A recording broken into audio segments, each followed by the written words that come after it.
So Tower Fantasy has been out for just over a week now. It is August 18th. The game came out on August 10th. And no matter where you look, if you look at a Twitter post of Tower Fantasy or Genshin or a TikTok, YouTube video, whatever, you're going to see people there saying that Tower Fantasy is a mid-game or Genshin's now a dead game now that Tower Fantasy has been released. And I played Genshin like religiously last month, and I've been playing Tower Fantasy religiously since it came out. So I wanted to do a comparison between the two games by going over the pros and cons of each. So that's what I'm doing here in this video. If I miss a point on either of the game, let me know. And if you have a differing opinion, let me know. I'd love to hear it. I want to see everyone's opinions and kind of get an idea of what each community is thinking, actually, rather than just the vocal minority. So how I'm going to format this video is I'm going to go through the Tower Fantasy pros into the Genshin pros, moving on to the Tower Fantasy cons, and then the Genshin cons. Now, there's one point that doesn't meet any of these categories, and it's a neutral point for Tower of Fantasy that I'm going to go after I list the 4 other categories. So, starting off with the Tower of Fantasy pros, the game has a great multiplayer system, and that's boosted even more because the community feels very good so far, because everyone's always willing to help one another with certain tasks or whatever that you may need an extra person for. A prime example of this is the bosses in the game. So in every single district of the game, there's going to be one or more rolled boss, and so far there are 6. Even the one in the starter area is so hard to beat as someone who is currently max level, but you can beat it as like a level 17 because there are so many people there to help you through these fights. You'll just go into the world chat and say, insert boss name here on channel 26, can people help me? And you'll be standing at the entrance of the area, and then all of a sudden one person will show up, another person will show up, 2 people will show up, 5 people will show up, 7 people. You'll have about typically 10 or more people to fight these bosses with you, and it's very rewarding because you see these people showing up, and then you beat the boss, and you're like, yes, I did it. And you go up to the rewards, and then all of a sudden you have a chance to get a free SSR weapon. So these bosses who are hard to beat, look amazing, gives you a chance to get a free weapon, which the weapons in this game are basically the characters, right?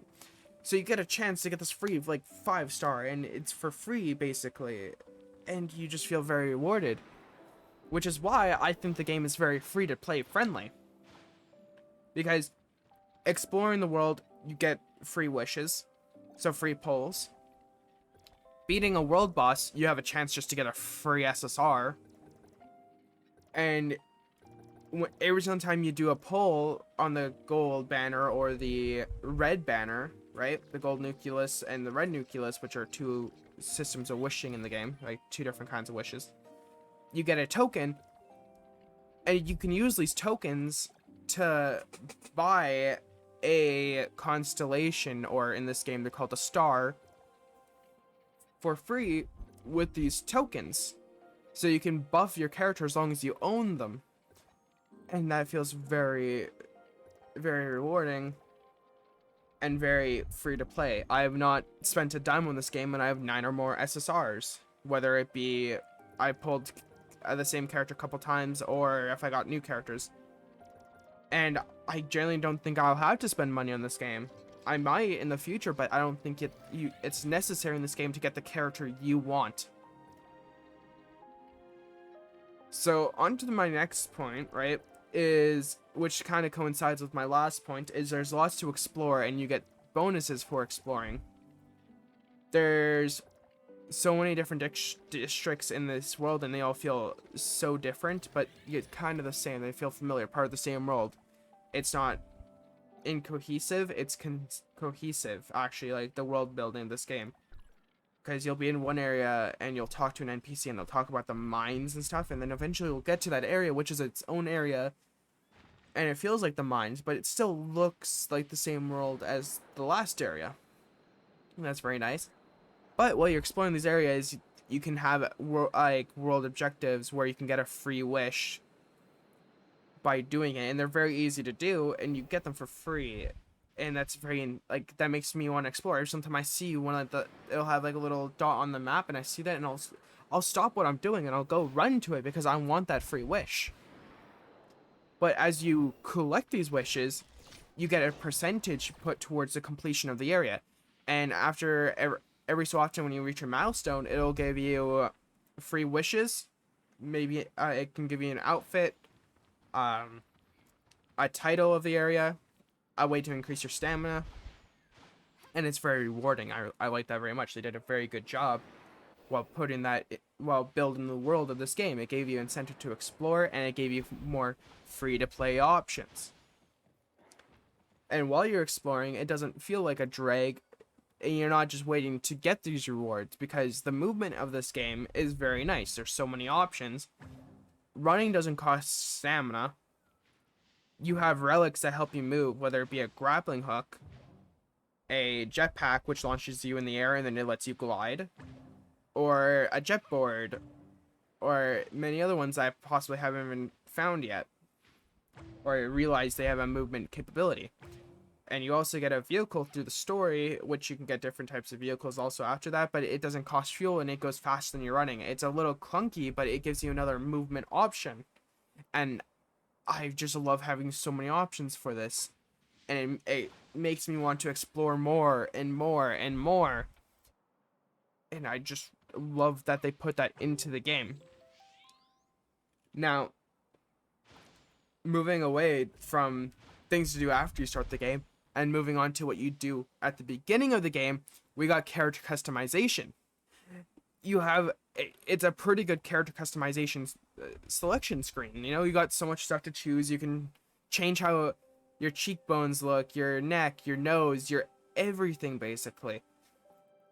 Except the height, you only have 3 options, but it's still very nice because you can make yourself look so distinct from any other player, and it feels very nice to know that you can do that.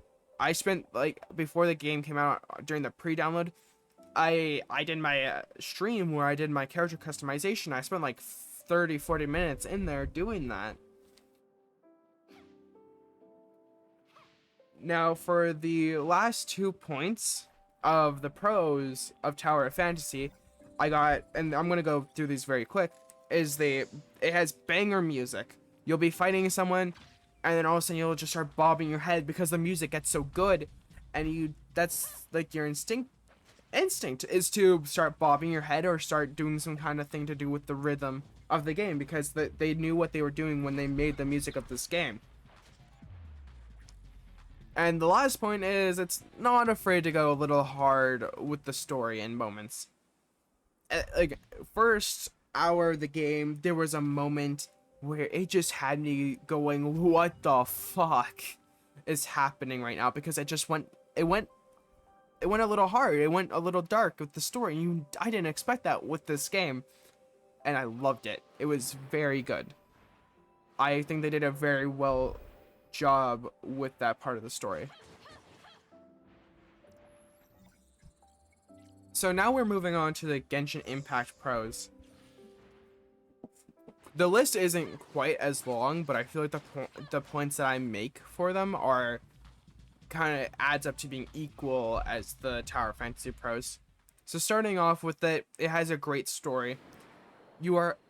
As soon as you open the game and you press that start button, it launches you into a very intense start of the story. It grabs you, the story.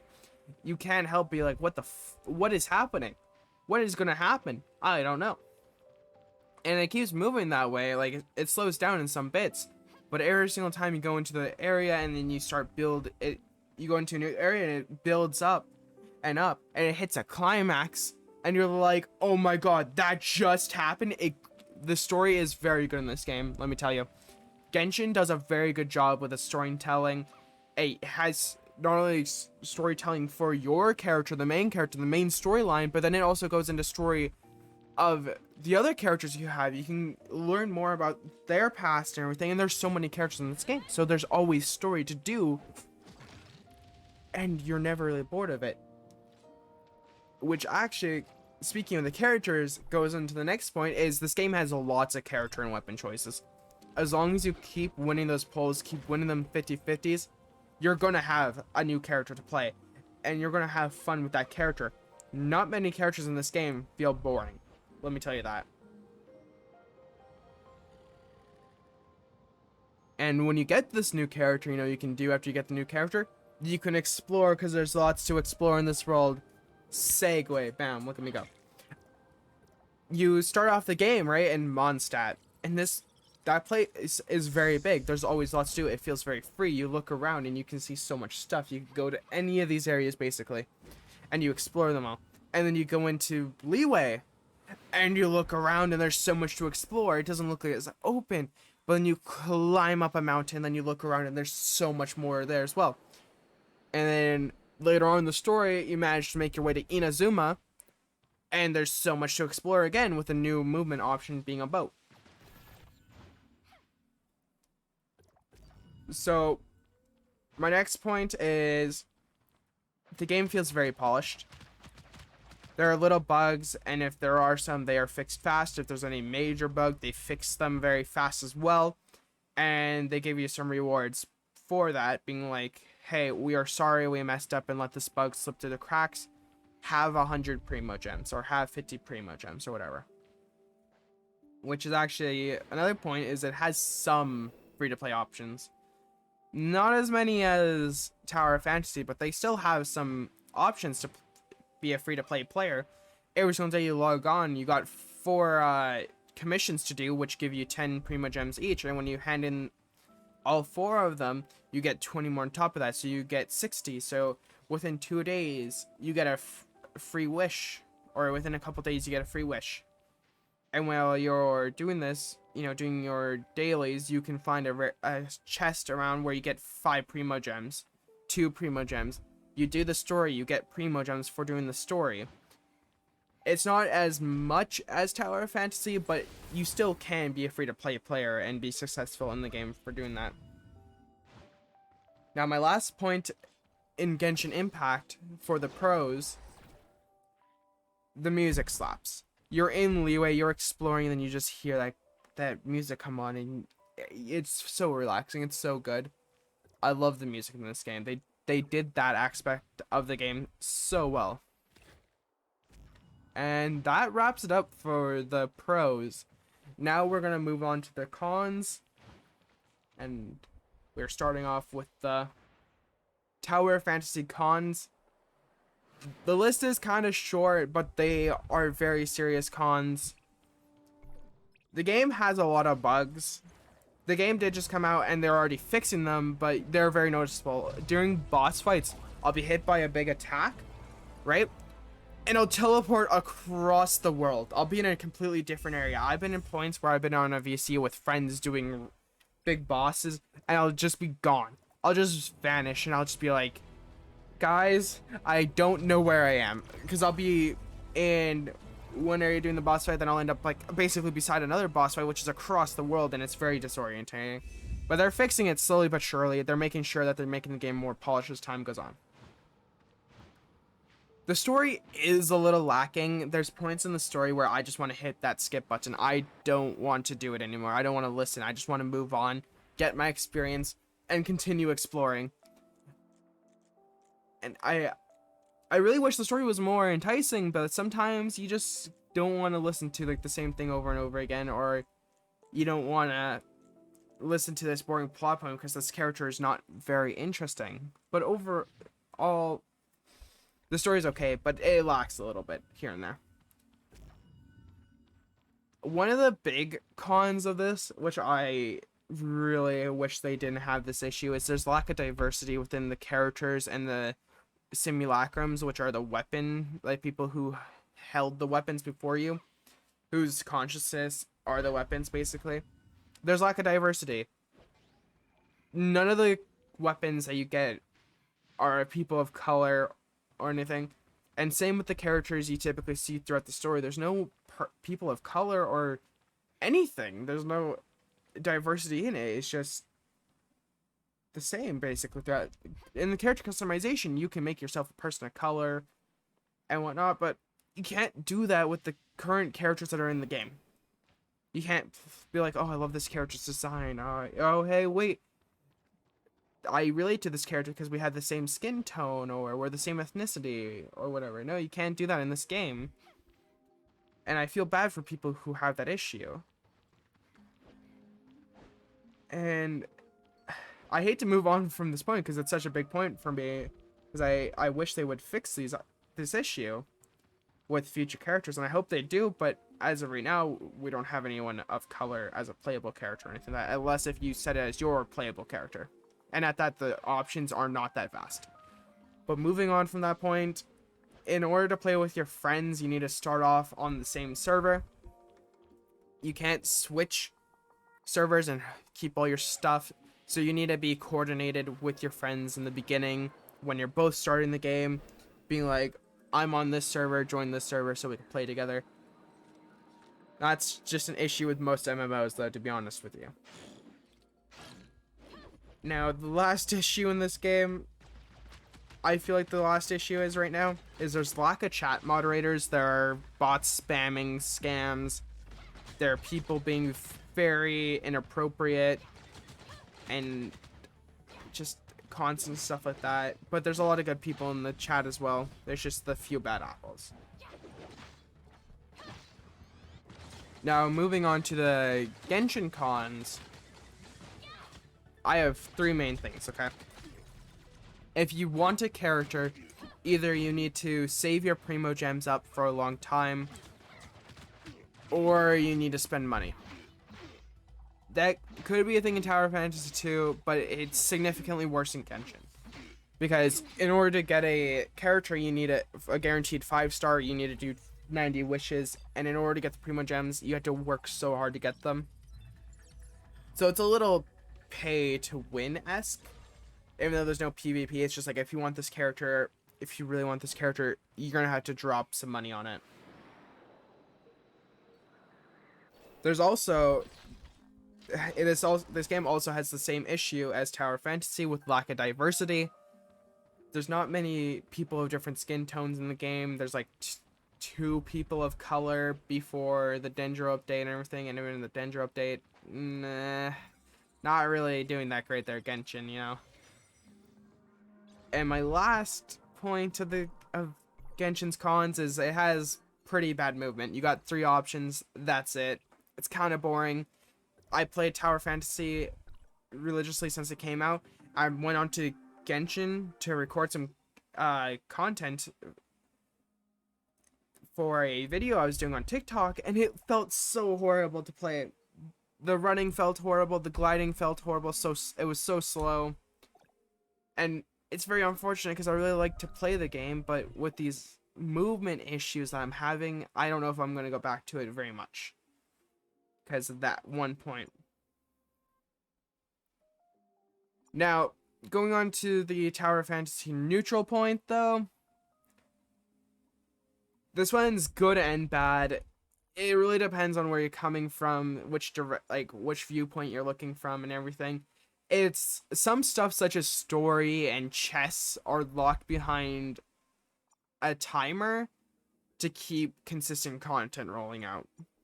So if you start, say, right now, and you do a bit of story, you're gonna have to wait like 3 hours to 24 hours or whatever to continue the story and so forth. So everyone's timer starts as soon as they start the game, and then they'll have to slowly work their way up to catch up to people, which is going to be very hard for them to do. The leveling will be the same, I believe. Like, you can like level up really fast, but the chess and story will be locked behind that. So if you're like me and you are the type of person who to binge stuff instantly, I think it's a good thing, because then there'll be always something to come back to now. But if you're also trying to catch up to your friends or whatever, it could be a very bad thing. Or if you're trying to put out content for this game, it could be a bad thing because you're going to be locked behind some story. Well, a timer to get to the story. So that brings us to the final part of the video of where I give my verdict of which game I think is the best. Before I say my decision, both games are good games. I don't think you should quit one game for another game. Having both these games out at the same time is actually a good thing because it drives competition. And which in turn will make both games better. Genshin will have actually a fire underneath them to make them start improving issues that we've had for a while. And Tower Fantasy will have to keep improving their game to keep up with Genshin Impact. But I personally, as of right now, much prefer Tower Fantasy over Genshin for just the movement alone. The movement makes it makes it for me. I love being able to move fast in games, and Tower Fantasy lets me do that. But that's it for this video. I hope you all enjoyed. Let me know if you agree with my points. If you disagree with my points, I'd love to hear everyone's opinion on this. And have a good day. Drink some water. Make sure you eat something. And yeah. Bye.